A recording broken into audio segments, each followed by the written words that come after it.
먼 미국 땅에서 자식들을 잘 키워내고 열심히 사신 여러분들 정말 장하십니다.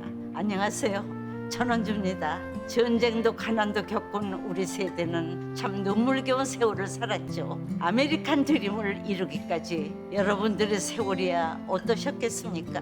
건강 관련 프로그램에 출연하면서 요즘 제가 깨달은 건요, 양 한 방을 잘 결합하는 게 최고의 건강 관리라는 겁니다. 클레버 케어, 메디케어 어드밴티지 플랜 아세요? 양방과 한방의 좋은 혜택들을 쏙쏙 뽑아서 제공해주는 똘똘한 플랜이더군요. 우리 한인의 건강 문화도 이해하고 실력 있는 한국 의사와 전문의를 척척 연결해 준다니 얼마나 똘똘합니까? 이제 우리도 똘똘한 클레버 케어 플랜으로 150까지만 사십시다.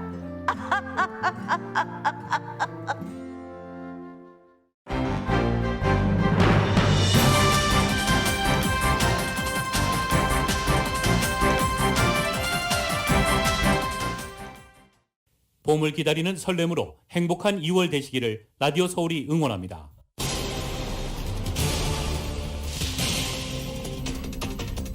LA 카운티 보건국이 코로나 바이러스 확진자 비율이 지속적으로 감소하고 있다며 실내 마스크 착용 의무화 지침도 해제할 수 있다고 밝혔습니다. LA 카운티의 실내 마스크 착용 의무화 조치는 빠르면 3월 중순 해제될 것으로 보입니다. 게빈 뉴섬 캘리포니아 주지사가 3,050명의 버클리 신입생 축소는 캘리포니아 교육에 악영향을 미친다며 주 법원이 이 같은 결정을 철회해 줄 것을 주 대법원에 촉구하고 나섰습니다. 데이브 민 캘리포니아주 상원의원이 대중교통이나 공공시설에서 발생하는 증오범죄를 막기 위한 법안을 발의했습니다. LA 전역에서 지난 한 해 한인들의 범죄 피해가 50% 급증한 것으로 나타났습니다. 하루 평균 3.3건꼴입니다. 한인들의 범죄 피해 유형은 일반 절도가 가장 많았고 차량 내 물품 도난과 반달리즘 등으로 나타났습니다. LA시 정부가 심각한 주택 부족 문제를 해결하기 위해 대규모 예산을 투입해 아파트나 호텔 건물을 매입하는 프로젝트 홈키 프로그램을 확대합니다. 뉴폴트 비치에서 헌팅턴 비치 경찰국 소속의 헬기가 추락해서 경관 1명이 숨지고 1명이 부상했습니다. LA 등 남가주 지역의 기온이 내려갑니다. 일부 지역에는 비와 눈이 내릴 예정이며 강한 바람이 부는 곳도 있겠습니다. 오늘 프레젠트 데이 연방 공휴일을 맞아서 관공서가 휴무하는 가운데 LA 총영상을 비롯해 은행과 우체국 모두 오늘 하루 문을 닫습니다. 바이든 대통령은 우크라이나 사태가 급박하게 전개됨에 따라 백악관 안보회의를 소집해 상황과 대비태세를 점검했습니다. 이렇게 위기감이 고조되는 가운데 미국과 러시아의 정상회담 가능성이 제기되고 있습니다. 프랑스가 중재에 나서서 미국이 긍정적인 반응을 보였고 그러나 러시아는 아직은 미온적인 반응입니다. 한국 대통령 선거일까지 16일을 남겨놓고 대선 후보들은 경제 분야 관련 TV 토론을 펼쳤습니다. 코로나 시대 대책과 차기 정부의 경제 정책 등을 내세우면서 민감한 부분에서는 기싸움도 팽팽했습니다. 16조 9천억 원 규모의 추가 경정 예산안이 어제 여야의 합의로 국회를 통과했습니다. 매출이 줄어서 힘든 소상공인과 자영업자 332만 명에게 각각 300만 원씩 지급됩니다. 베이징 동계올림픽이 17일간의 열전을 끝냈습니다. 편파 판정과 도핑 논란 등 우여곡절도 많았습니다. 이번 동계올림픽 종합 1위는 노르웨이, 그리고 독일이 2위, 중국이 3위를 차지했고 미국은 4위, 한국 14위로 대회를 마쳤습니다. 다음 동계올림픽은 4년 뒤 이탈리아 밀라노에서 개최됩니다. NBA 올스타전은 팀 르브론이 팀 듀란트를 163대 160으로 꺾고 마무리됐습니다. 3점슛 16개를 성공시킨 스테판 커리가 MVP로 선정돼 코비 브라이언트 트로피를 받았습니다. 유럽 축구 프리미어리그에서 토트넘이 맨체스터 시티를 3대2로 꺾었습니다. 손흥민 선수가 도움 2개를 기록해서 팀 승리에 힘을 보탰습니다. 오늘 뉴욕 증시는 휴장합니다. 원달러 환율은 1192.1원으로 마감했습니다. 남가주 오늘 구름과 햇살이 교차하겠습니다. 한인타운 낮 최고기온 59도 예상됩니다. 이 시간 주요 뉴스는 공항에서부터 목적지까지 모바일 체크인과 첨단 공기순환 시스템을 통해 안전한 기내 환경과 여행을 제공하는 아시아나항공 제공입니다. 여러분 안녕하십니까? 김윤정입니다.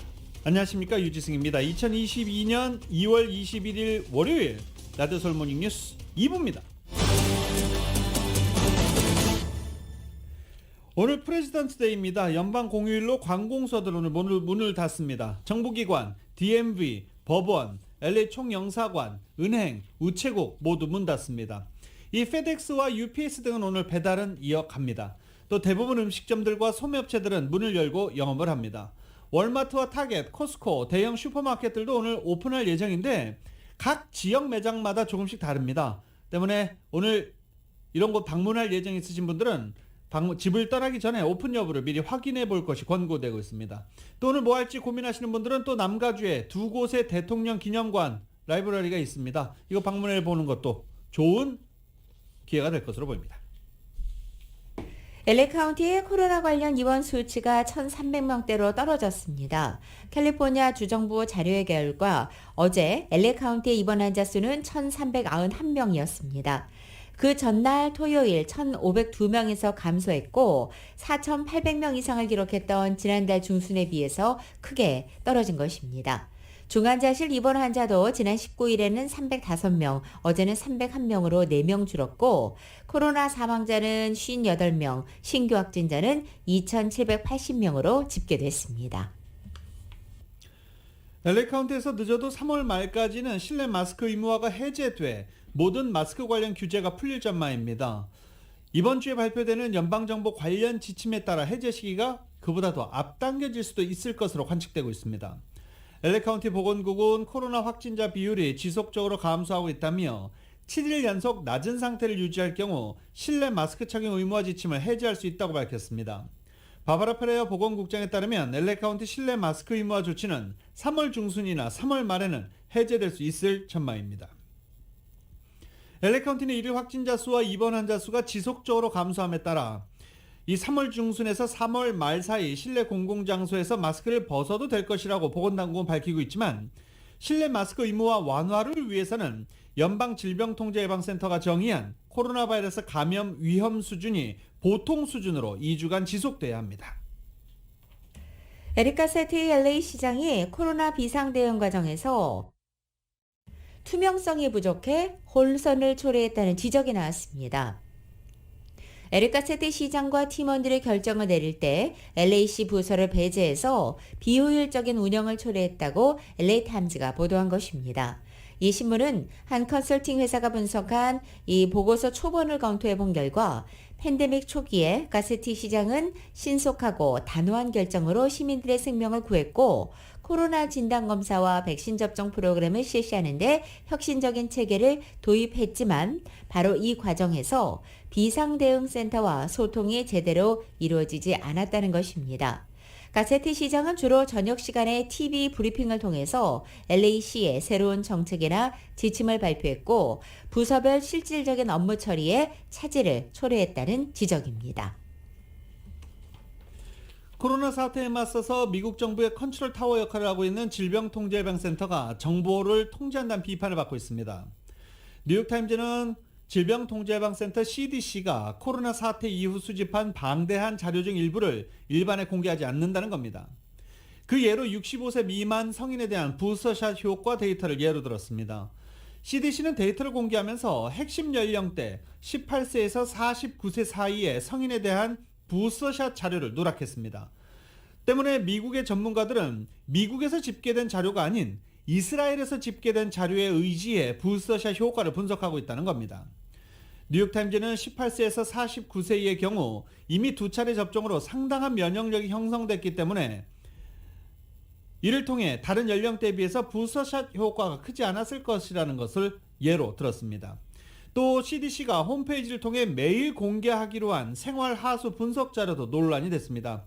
미리 했으면 각 지역의 보건당국이 조금 더 일찍 코로나 사태를 대처하는 데 큰 도움이 될 수 있었다라는 지적입니다. 한국 정부가 해외 입국자 자가격리를 관리하기 위해 활용하던 안전보호 앱 사용을 중단했습니다.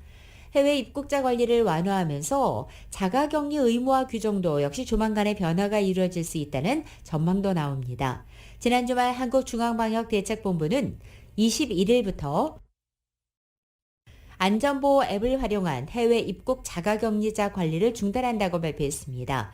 이는 한국에서 해외 유입 확진자가 지속적으로 감소하는 데 따른 조치고 해외 유입자 관리 인력을 한국 내 확진자 대응 인력으로 전환한다는 것입니다. 그동안 한국 정부는 해외 입국자들에게 자가격리 앱을 설치하도록 하고 지방자치단체의 전담 공무원을 배정해서 동선을 관리해왔습니다.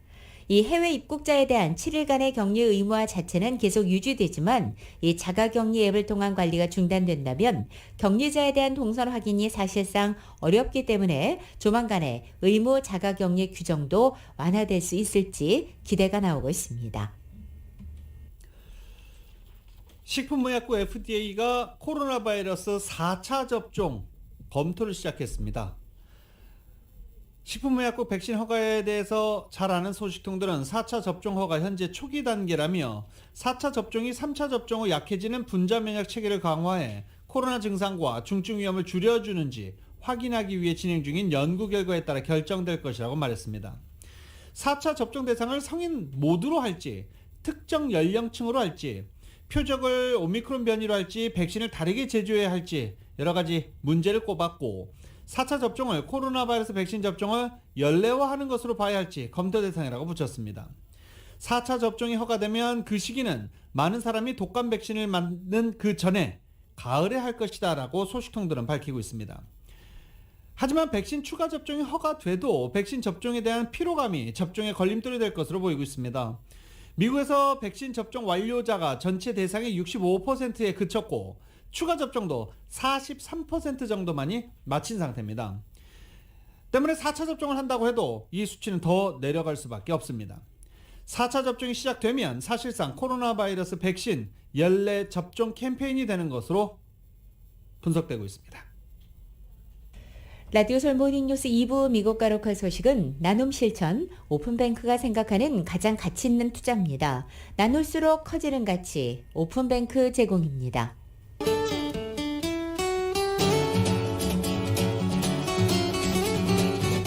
맥도날드에서 소세지나 치킨 맥거리 딜리지로 여러분의 아침을 열어보십시오. 맥도날드 제공으로 2월 21일 월요일 남가주의 날씨 전해드립니다. 이번 한 주 동안 남가주에는 한겨울 추위 이어지겠습니다. 일부 지역에는 눈 또는 비 소식도 들어있고 다소 강한 바람까지 불면서 대부분 지역의 낮 최고 기온은 60도를 밑돌겠습니다. 월요일인 오늘 남가주 하늘에는 구름과 햇살이 교차하기 시작하고 늦은 밤부터 일부 지역에 이슬비 내리겠습니다. 이번 비는 화요일인 내일 아침 또 수요일 오전 내리다 그치다를 반복해서 구름 낀 흐린 날씨는 계속되겠습니다. 비 소식과 함께 낮 기온이 크게 떨어져서 대부분 60도를 밑돌겠습니다. 목요일에는 맑은 날씨가 다시 회복돼 낮 기온도 조금씩 60도를 웃돌기 시작합니다. 주말경에는 다시 맑고 포근한 날씨 전망되고 있습니다. LA 한인타운의 오늘 낮 최고 기온 59도, 밤 최저 기온 49도, 오렌지 카운티 지역은 60도, 50도, 델리와 일랜드 엠파이어 지역 59도, 46도, 해안 지역은 58도, 50도 예상됩니다. 끝으로 한국, 오늘 대체로 맑겠지만 영하권 추위는 계속됩니다. 서울의 오늘 아침 최저 기온이 10도, 낮 최고 기온은 33도에 그치겠습니다. 오늘의 날씨는 맥도날드에서 소세지나 치킨 맥거리 딜리지로 여러분의 아침을 열어보십시오. 맥도날드 제공입니다. 라디오 서울 모닝뉴스 2부 이 시간은 1250만 불 교통사고 최고 보상, 교통사고 전문 천재 변호사 리차드 호프만, 메디케어 시니어를 위한 전문의 허가가 아주 빠른 한인 최고 최대의 서울 메디칼 그룹, 기아는 미래를 기다리지 않습니다. 스스로 만들어갑니다. 기아 자동차, 소중한 고객의 꿈을 위해 고객과 함께하는 US 메트로은행 공동 제공입니다.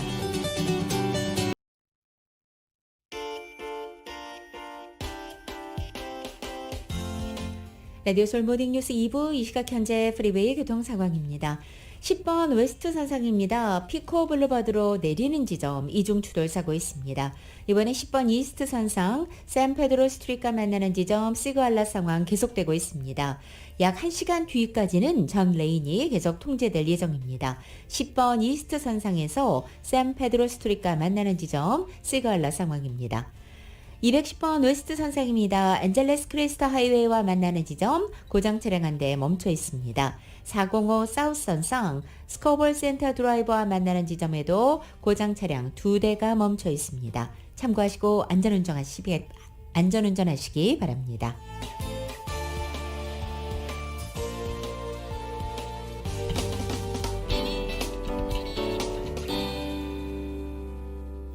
라디오솔 모닝뉴스 함께하고 계십니다. LA 카운티 버스, 지하철 등 대중교통수단 운행 축소가 시작됐습니다. LA 카운티 교통국 MTA는 버스와 지하철 노선 운행을 줄인다며 운전기사 부족에 따른 일시적인 결정이라고 어제 밝혔습니다. MTA는 지난해 9월부터 오미크론 확산으로 버스기사 인력난이 시작되자 점차적으로 버스 운행을 줄였었습니다. 버스 운행 취소는 10%에서 많게는 15%까지 증가했는데 이는 팬데믹 이전의 1-2%보다 10배 이상 증가한 수치입니다. 이번 노선 단축 조치는 직원들 사이에 코로나 바이러스 감염 확산이 급증했고 이에 따른 인력 부족이 더욱 심각해짐에 따라 결국 대중교통 서비스 축소로까지 이어졌습니다. MTA에 따르면 현재 직원은 3,400명, 모든 노선을 포괄하려면 최소한 586명의 버스기사가 필요합니다. 그러나 지난해 7월 이후 은퇴, 이직, 해고 등으로 총 378명의 운전기사가 교통국을 떠나면서 심각한 인력난에 직면하게 됐습니다. 임원진들은 낮은 급여, 느린 고용체계, 경쟁이 심각한 노동시장 때문이라고 설명하고 있습니다. MTN은 현재 시간당 17.75달러인 시간제 근무 대신 신규 운전기사를 정규직으로 채용하고 시간당 19.12달러를 지불하는 6개월 운전기사 시범 고용 프로그램을 시행 중입니다. 스테파니 CEO는 6월까지 버스 및 지하철 운행 중단 복구를 예상하지만 일정은 아직 확실치 않다라고 밝혔습니다.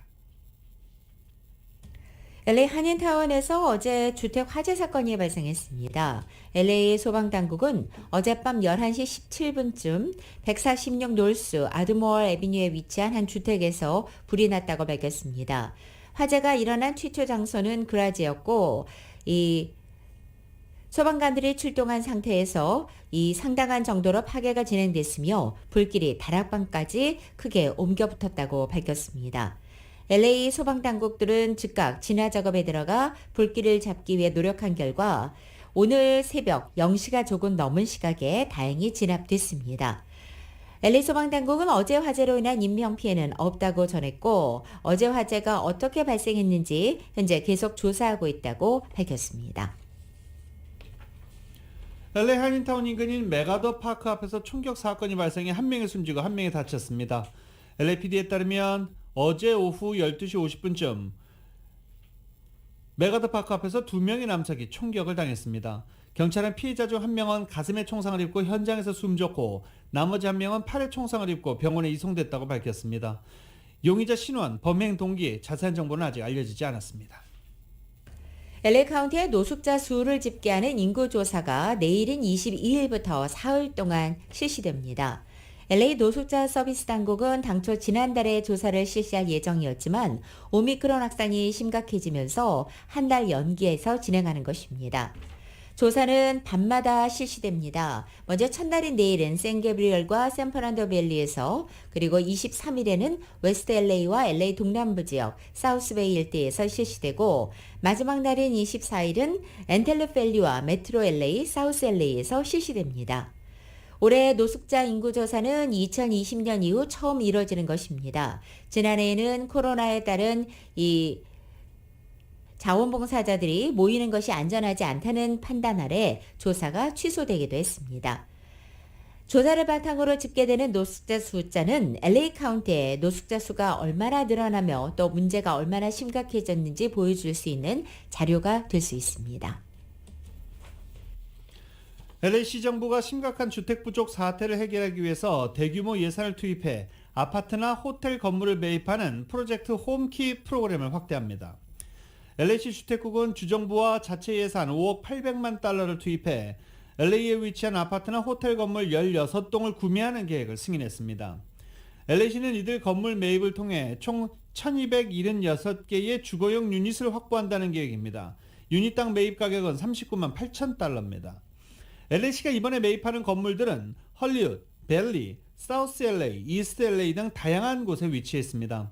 이 중 가장 큰 규모는 사우스 LA 호텔 건물, 웨스트 체스터 호텔 건물, 사우스 LA 아파트 등입니다. LA시는 매입한 유닛 대다수는 노숙자들을 위한 임시 또는 영구적인 거주시설로 활용한다는 계획이지만 일부는 서민층 아파트로 전환하는 계획도 검토하고 있습니다.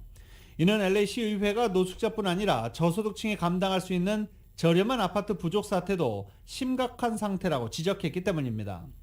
이에 따라 LA시가 프로젝트 홈키를 통해 매입하는 거주용 유닛의 분배를 둘러싸고 LA시 의원 간의 경쟁도 치열해지고 있고 앞으로도 더 치열해질 것으로 예상됩니다. 코로나 팬데믹 상황에도 불구하고 지난 한 해 캘리포니아에서 새로 오픈한 호텔과 객실 숫자가 역대 최고를 기록했습니다. 여행업계의 정상화를 앞두고 호텔업계와 개발업자들의 늘어날 수요에 대비해서 보다 경쟁적으로 호텔 신축에 나서고 있다는 분석입니다. LA 비즈니스 저널에 따르면 지난 한 해 캘리포니아 전역에서 새로 증가한 호텔 객실 수는 12,027개로서 역대 최고를 기록했습니다.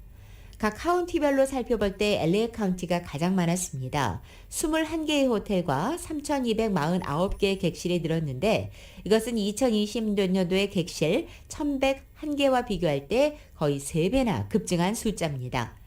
호텔 업계는 올해 LA 카운티의 호텔 시장이 호황을 누렸던 지난해 수준을 능가할 것으로 예상합니다. 실제로 호텔 업계는 오미크론 변이가 감소되면서 올여름에 여행 관광 업계가 코로나 이전 수준을 다시 회복할 것으로 전망하고 있습니다. 데이브민 캘리포니아주 상원의원이 대중교통 및 공공시설에서 발생하는 증오범죄를 막기 위한 법안을 발의했습니다. 데이브민 의원은 인권단체 아시안 증오를 멈춰라 라는 인권단체와 함께 주의회의에 제출한 이 법안은 캘리포니아주의 대형 교통 환승구역 10곳에서 발생하는 증오범죄 현황을 분석하고 이를 방지하는 대책을 마련토록 하는 것입니다. 성이나 인종에 따른 길거리 괴롭힘이 만연했고 버스나 기차 등에서 유색인종 여성이 표적이 되고 있다며 여성과 소수자들은 두려움 없이 대중교통을 이용할 수 있어야 한다고 강조했습니다. 아시안 증오범죄를 멈춰라 설립자인 신시아 초이 차별철폐 행동 공동대표는 길거리와 대중교통시설에서 성적, 인종적 괴롭힘이 일상적으로 벌어지고 있다며 캘리포니아에서 증오범죄가 발붙이지 못하도록 해야 한다라고 강조했습니다. 코로나 팬데믹 상황 속에 각종 강력범죄가 증가했고 치안 불안이 이어지고 있는 가운데 LA 전역에서 실제로 지난해 한인들의 범죄 대상이 된 사건들이 50% 이상 급증했습니다.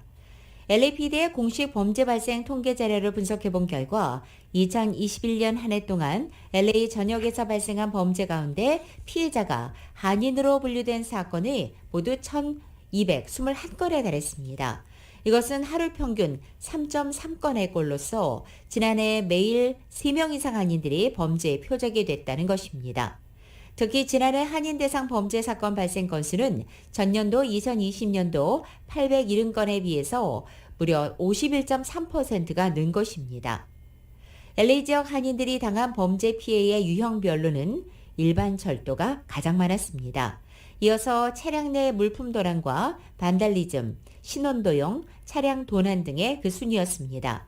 또 지역별로는 한인타운 일대인 올림픽 경찰서 관할 지역에서 가장 많이 발생했습니다. 급진적인 사법개혁 추진으로 비난을 받아왔던 조지 게스콘 LA 카운티 검사장이 결국 청소년 계행 등을 포함한 강력 범죄자들을 대상으로 한 형벌을 강화하기로 결정했습니다. 게스콘 검사장은 카운티 검찰이 향후 일부 청소년 범죄자들을 성인과 동등히 재판하고 특정 사건의 피고인들에게 종신형을 구형할 수 있게끔 조치를 취한 것으로 나타났습니다. 청소년 범죄자가 관련된 사건의 경우 강력한 범죄를 저지를 피고인들은 성인과 동등한 재판을 받을 수 있게 하라는 것입니다. 이 경우 청소년 범죄자들도 종신형까지 선고받을 수 있게 됩니다.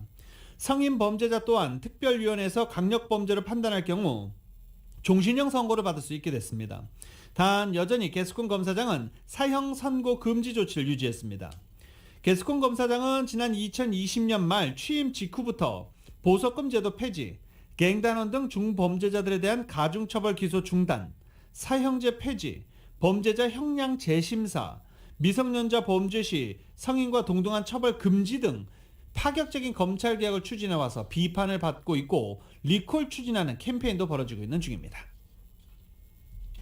오렌지 카운티 한 주유소에서 칼을 든 무장강도에게 카제킹을 당할 뻔한 한인 여성을 구해준 용감한 한인 남성 3명이 내일 22일 부에나팍 시청에서 용감한 시민상을 받게 됐습니다.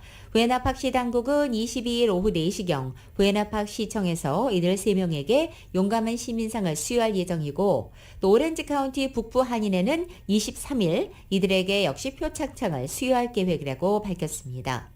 용감한 행동으로 지역사회 안전을 책임진 한인 3명의 주인공은 세리소 지역의 해태지사에 근무하는 한재호 지점장과 박세중 과장, 최태영 사원입니다. 이들의 사연은 피해 여성의 남편이 사건 당일 밤 페이스북의 캘리포니아 한인그룹 페이지를 통해 익명 제보를 통해 한인사회에 알려지게 됐습니다. 코로나 상황으로 힘든 한인들을 위해서 무료 세금 보고 서비스가 오렌지 카운티에서 진행됩니다.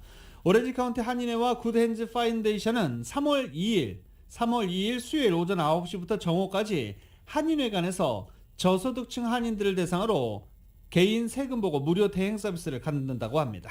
참고하시기 바랍니다. 3월 2일 수요일 오전 9시부터 정오까지 오렌지 카운티 한인회관입니다. LA 한국문화원은 연세대학교와 함께 버추얼 스포츠 K 양생체조를 화요일인 내일부터 문화원 소셜미디어를 통해 온라인을 통해 개최합니다. K 양생체조는 퇴계 이황 선생의 활인 신방을 활용한 민속체조입니다. 양생체조의 의미와 다양한 동작을 직접 따라해보고 체험해보는 시간이 될 것입니다. 양생은 생기를 길러준다는 의미로 퇴계의 할인 신방은 몸과 마음의 활기를 넣어주는 방법이라는 뜻으로 질병 없이 오래 살 수 있다는 양생의 의미를 담고 있습니다. 온라인으로 배워보는 이번 K 양생체조는 한국적인 점성 학령을 위해서 옹해야 진두아리랑 오늘 이소서 곡조를 사용하고 준비운동, 본운동, 정리운동 순으로 소개될 예정입니다.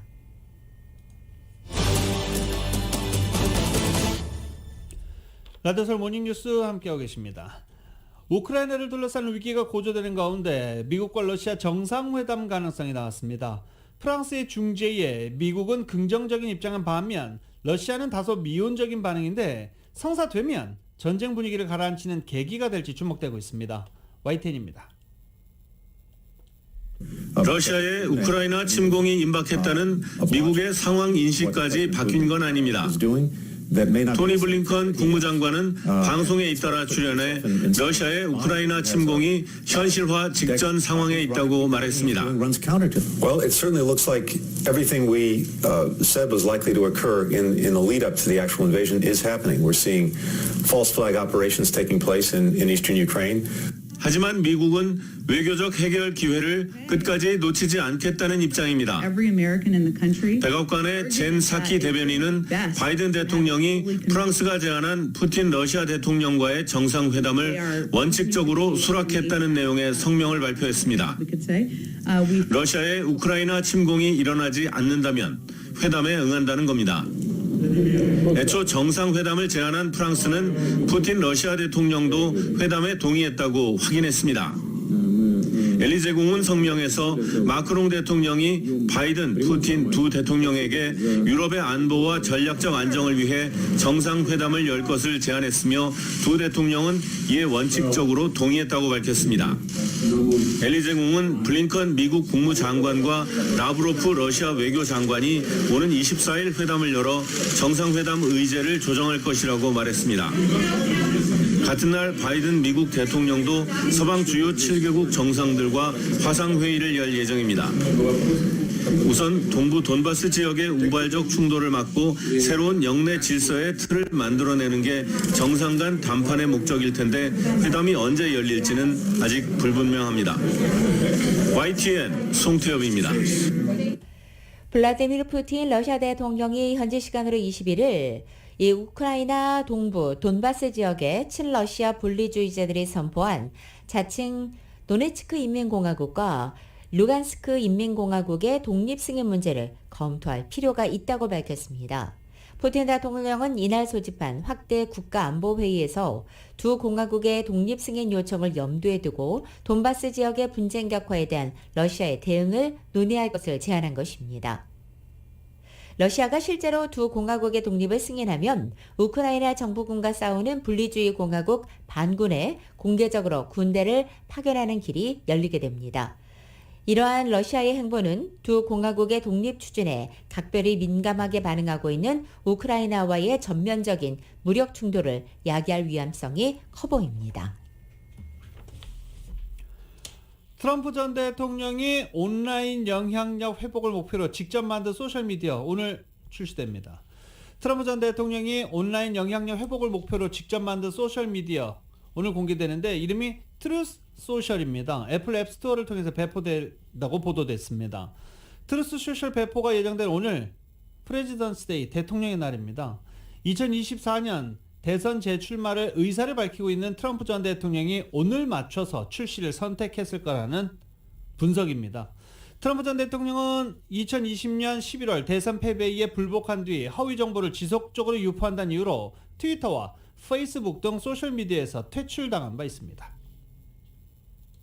지구 온난화로 인한 해수면 상승 문제에 대해서 경종을 울리는 전망이 계속 나오고 있습니다. 앞으로 30년 동안 미국의 해수면 상승은 과거 100년간의 상승분과 맞먹을 수 있다는 경고가 나오면서 대응 강화 필요성이 제기되고 있습니다. YTN입니다.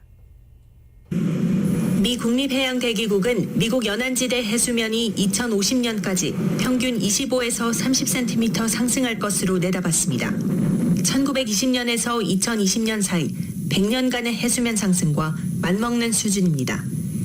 2100년까지는 상승폭이 61cm에 이를 가능성이 크고 탄소 배출량을 억제하지 못하면 세기 말까지 해수면이 110에서 210cm까지 높아질 수 있다는 전망입니다. 또 2050년에 보통 규모의 홍수는 지금보다 평균 10배 이상 자주 발생할 것으로 예상했습니다. And that estimate is on the conservative side. Failing to curb future emissions could cause even greater impacts to Americans. 앞서 지난해 10월에는 지구 기온이 3도 오르면 전 세계 50여 개 도시가 물에 잠길 것이라는 연구 결과도 나왔습니다. 이럴 경우 8억 명이 피해를 보게 되고 특히 아시아 태평양 지역의 피해가 클 것으로 지목됐습니다. These are not the kinds of changes that we grew up with. Make no mistake, sea level rise is upon us. 전문가들은 이런 통계가 지구촌에 경종을 울리는 한편 한 줄기 희망인 셈이라고 말합니다. 해수면 상승 추세가 어느 정도 고정되긴 했지만 지금 어떻게 행동하느냐에 따라 미래 최선의 결과를 이끌어낼 수 있다는 겁니다. 전문가들은 특히 탄소 배출량을 억제하는 데 국제사회의 노력이 집중돼야 한다고 조언합니다. 그 일환으로 카타르 항공은 탄소 배출권을 거래한 최초의 항공사가 되면서 다른 주요 항공사들의 행보에도 관심이 쏠립니다. YTN 조수연입니다. 라디오 솔 모닝뉴스 2부 이 시간은 1250만 불 교통사고 최고보상, 교통사고 전문 천재 변호사 리차드 호프만, 메디케어 시니어를 위한 전문의 허가가 아주 빠른 한인 최고 최대의 서울 메디칼 그룹, 기아는 미래를 기다리지 않습니다. 스스로 만들어갑니다. 기아 자동차, 소중한 고객의 꿈을 위해 고객과 함께하는 US 메트로은행 공동 제공입니다.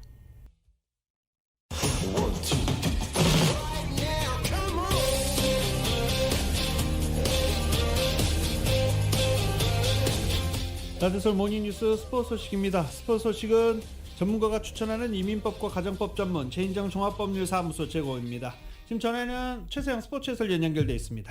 안녕하십니까? 네, 안녕하십니까? 네. 자, 올림픽이 끝났습니다. 동계 올림픽이죠. 네, 말도 많고 탈도 많았는데 정말 예. 뭐 제가 토요일마다 이제 우리 유지승 앵커 방송을 듣는데 그 스포츠. 아유, 참 감사합니다. 고생이 참 많으셨습니다. 진짜 거기서 많이 듣고 제가 또 월요일 인용을 합니다. 저는 이제 잠깐 이야기를 하다 보니까 이제 팩트만 얘기를 하게 되는데 우리 유지승 앵커는 깊이 머리끝부터 발끝까지 쭉 훑어서 설명을 하니까 아유, 감사합니다. 이거 월요일 날 내가 이걸 좀 해야 되겠다. 그래서 여러분들도 많이 토요일 날 유지승의 스포츠와 많이 좀 들어주시길 기대를 아우 겪겠습니다. 감사합니다. 홍보까지. 네. 홍보를 해야죠.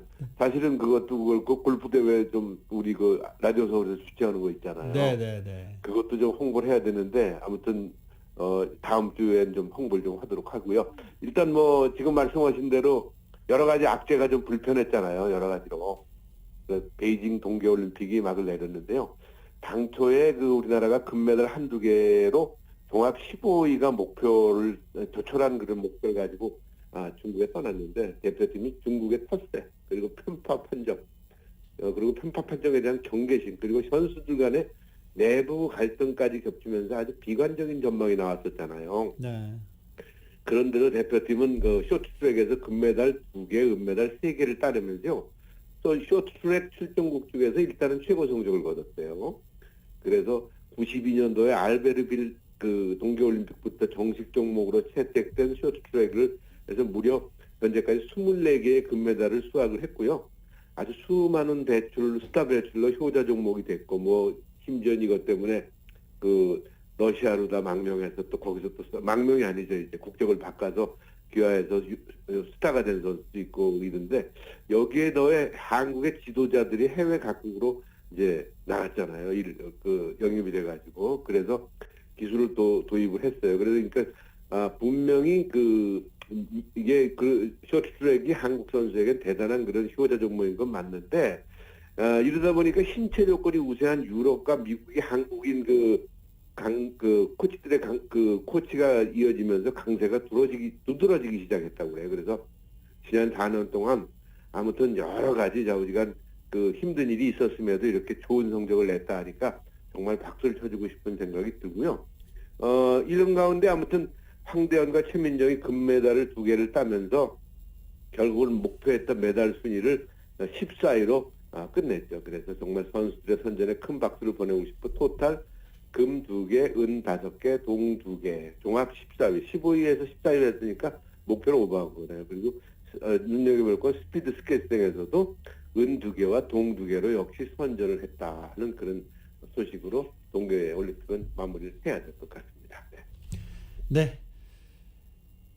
뭐 이제 그러고서 이 동계올림픽 때문에 조금 가려지기는 했는데 네. LA 한인타운 한복판에서 또 PGA 투어도 있었잖아요. 그런데 그 전에 잠깐 하나 쇼트트랙 관련해서 하나 재밌는 얘기 하나 넘어갈게요. 쇼트트랙이 2002년도 이야기인데요. 솔트레이크에서 호주의 브래드 버리라는 선수가 있어요.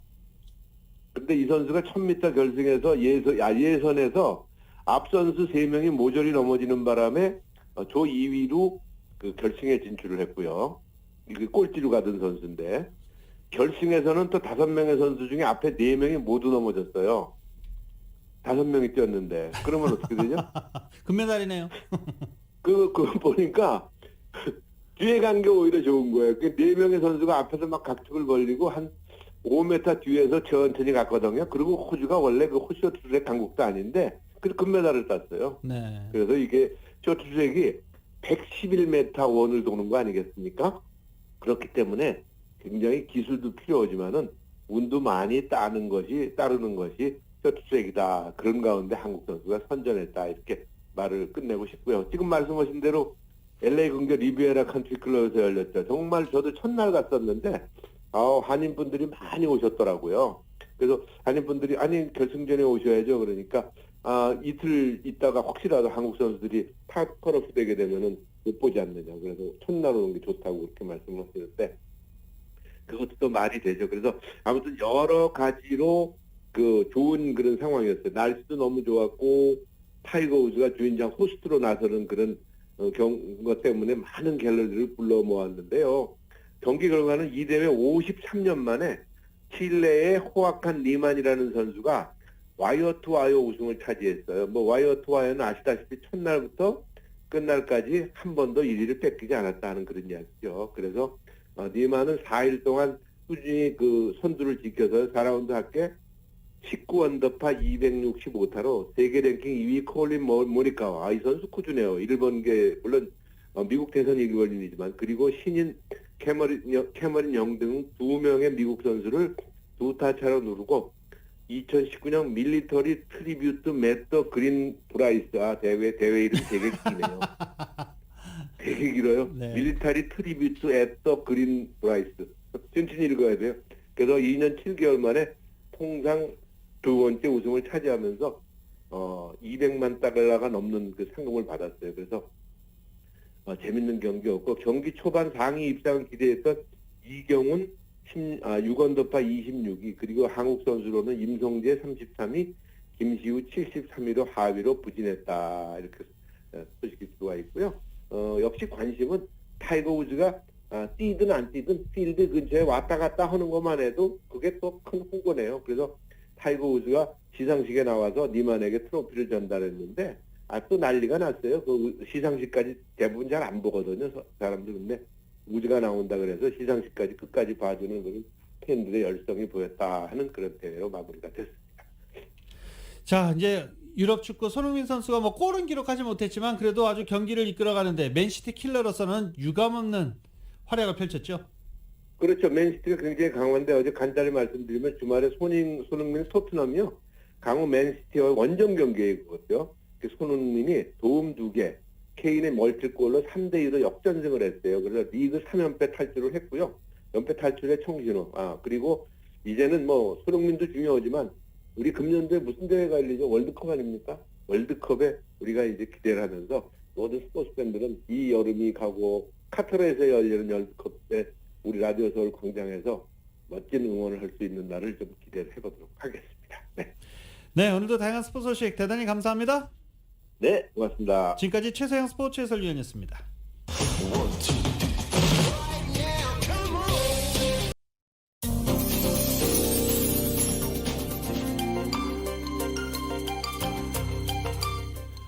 라디오 서울 모닝뉴스 함께하고 계십니다. 전국 주요 대도시 소식 알아보겠습니다.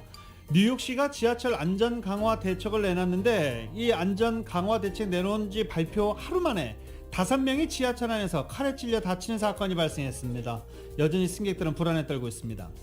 에릭 아담스 뉴욕시장과 캐스 요컬 뉴욕 주지사, 키샨트 시월 뉴욕시경국장은 지하철 안전 강화 대책을 발표하고 21일 오늘부터 시행에 들어갑니다. 이에 따르면 경찰은 지하철 내 약물 복용과 흡연을 언급하는 것은 물론 공격성을 보이거나 지하철 좌석에 누워서 자는 노숙자들도 끌어낼 예정입니다. 케빈 김 뉴욕시 스몰 비즈니스 서비스 국장이 지난 18일 퀸즈 플러싱 일대의 상점들을 둘러보면서 다양한 지역 상인들의 목소리를 들었습니다. 한인업주들은 이 자리에서 현재 진행되고 있는 플러싱 공영주차장 공사에 따른 주차 장소 협소 문제로 고객 유치에 어려움을 겪고 있다는 것과 한식 요리에 대한 이해가 부족한 위생국 단속원들로 인해 어려움을 겪고 있다는 민원을 제기했습니다. 이에 대해서 김 국장은 뉴욕시가 운영하는 핫라인을 통해 지원이 필요하거나 또 비즈니스 운영에 대한 문의를 해달라면서 접수되는 모든 민원사항에 대해 적극 돕겠다고 약속했습니다. 워싱턴 지역의 코로나 바이러스 감염 추세가 한풀 꺾이면서 관련 규제가 완화되고 있습니다. 뮤리엘 바우저 워싱턴 DC 시장은 다음 달 1일부터 실내 마스크 착용을 해제한다고 발표했습니다. 버지니아와 메릴랜드에서도 이미 마스크 착용 규정이 없어졌지만 일부 카운티에서는 여전히 마스크 착용을 요구하고 있습니다. 워싱턴 DC는 마스크 착용 규제가 다음 달 1일부터 풀리고 메릴랜드는 레리 호건 주지사는 오는 22일부터 정부 건물을 방문하는 사람들이나 공무원들에게 더 이상 마스크 착용을 요구하지 않는다고 발표했습니다. 버지니아는 글렌 영킨 주지사가 학교 마스크 착용 의무화를 없애는 법안에 서명하면서 다음 달 1일부터 마스크 착용 의무화가 해제됩니다.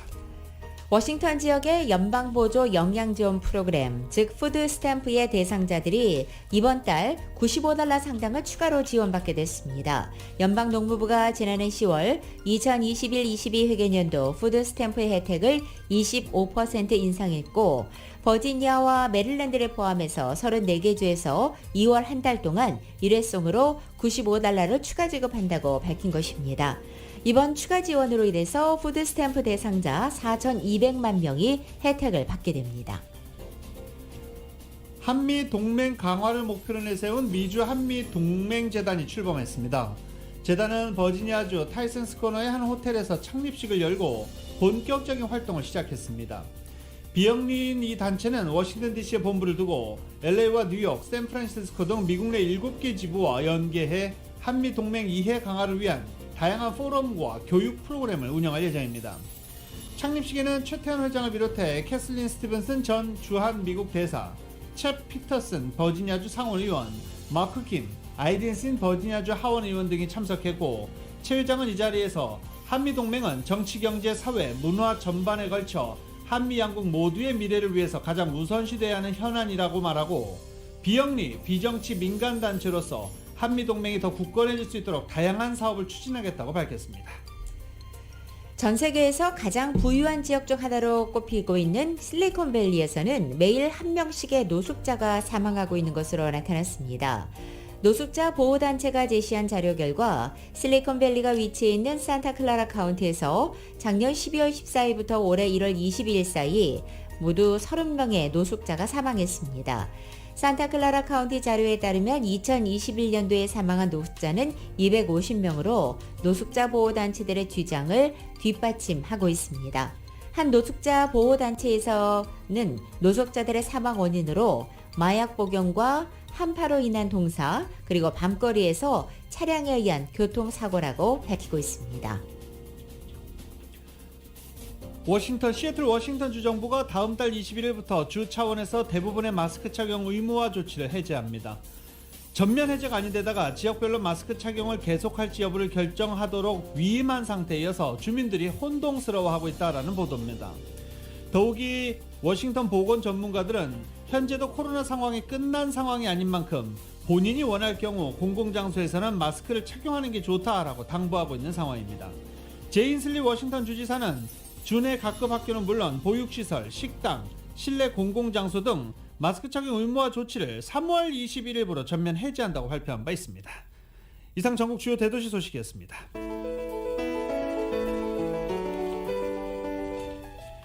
2022년 2월 21일 월요일에 전해드린 라디오서울 모닝뉴스 여기서 마치겠습니다. 지금까지 진행의 유지승, 김윤정이었습니다. 라디오서울 모닝뉴스 2부 이 시간은 1250만 불 교통사고 최고 보상 교통사고 전문 천재 변호사 리차드 호프만, 메디케어 시니어를 위한 전문의 허가가 아주 빠른 한인 최고 최대의 서울 메디칼 그룹, 기아는 미래를 기다리지 않습니다. 스스로 만들어갑니다. 기아 자동차, 소중한 고객의 꿈을 위해 고객과 함께하는 US 메트로은행 공동 제공이었습니다.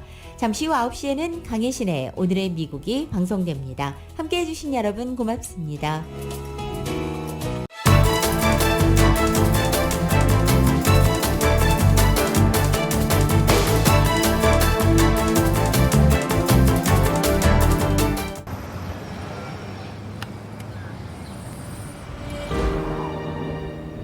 아직 쓰여지지 않은 스토리. 그 스토리를 완성하기 위해서는 새로운 아이디어를 찾아 움직여야 합니다. 우리의 움직임, 그것은 차세대 전동화 차량을 만드는 것입니다. 당신의 새로운 영감을 찾아서